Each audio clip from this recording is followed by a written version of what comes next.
Bonjour à tous et bienvenue sur la chaîne activetrade.fr pour cette nouvelle analyse technique et statistique. Aujourd'hui, je vous propose une analyse technique sur la paire de devises euro-dollar suite aux déclarations de Mario Draghi, où nous voyons que cette paire de devises a connu un mouvement haussier relativement dynamique, portant ici de zones de cotation inférieures à 1.12 sur la zone de résistance des 1.1440 avant de marquer un début de consolidation. D'un point de vue plus large, nous avions ici une configuration qui était devenue haussière depuis la rupture ici des 1,0850. Précédemment, la paire de devises euro-dollar avait plutôt un petit biais baissier. La cassure donc de cette zone ici qui était considérée comme ligne d'eau a provoqué un retour d'une dynamique haussière assez forte qui avait porté les cours juste sous la résistance des 1.1285.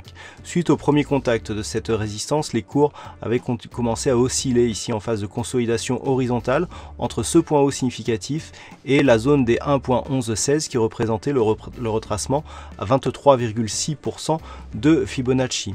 Donc tant que nous étions ici dans cette phase, il y avait une configuration de consolidation horizontale, mais qui nous laissait plutôt une probabilité d'avoir une poursuite du mouvement haussier qui a été validé suite à la rupture ici des 1.1285, qui a marqué donc sur cette forte dynamique un signal de continuité donc de cette tendance haussière qui est valable tant sur le point de vue court terme que sur le point de vue moyen terme.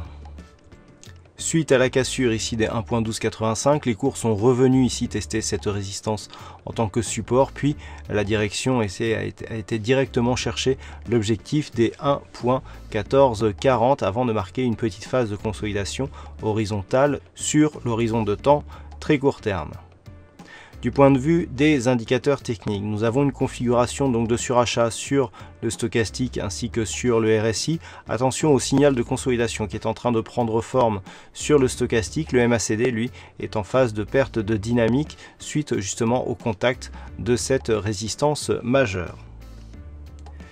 Cette analyse technique a été complétée par une étude statistique menée sur les cotations antérieures de cette paire de devises euro-dollar. Et celle-ci nous indique que dans une configuration similaire, la probabilité est assez partagée, puisqu'après un début ici en phase de stabilisation, on a quasiment autant d'occurrences qui va vers une hausse que vers une baisse. Toutefois, la priorité semble plutôt ici à une phase de consolidation. Malgré tout, les pourcentages d'évolution selon cette configuration est très partagé et oscille autour des 50%. Donc on risque d'avoir ici des oscillations autour d'une zone d'équilibre qui se situe sur la partie supérieure du graphe, avec une petite prédominance baissière qui nous indique que les cours pourraient bien se stabiliser ici sous cette zone de résistance.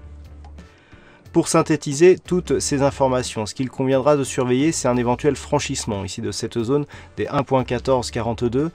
Suite à un éventuel franchissement, on pourrait relancer la dynamique haussière et marquer des signaux majeurs sur la tendance moyen terme. Pour suivre la configuration technique, et notamment celle qui est visible sur les indicateurs, en cas de consolidation, on peut s'attendre à un retour sur la zone des 1.1285. Si cette consolidation revenait ici sur ce niveau, on aurait tout simplement une ancienne résistance qui serait de nouveau testée en tant que support, et cela ne remettrait pas en cause la pérennité de cette dynamique haussière. Par contre, une cassure ici des 1.1285 serait un gros signal d'affaiblissement de cette dynamique haussière et pourrait donc annuler la dynamique qui a été créée sur ce mouvement. Voilà ce que nous pouvons dire donc sur la configuration technique de cette paire de devises euro-dollar. Passez de bons trades et à très bientôt sur la chaîne activetrade.fr.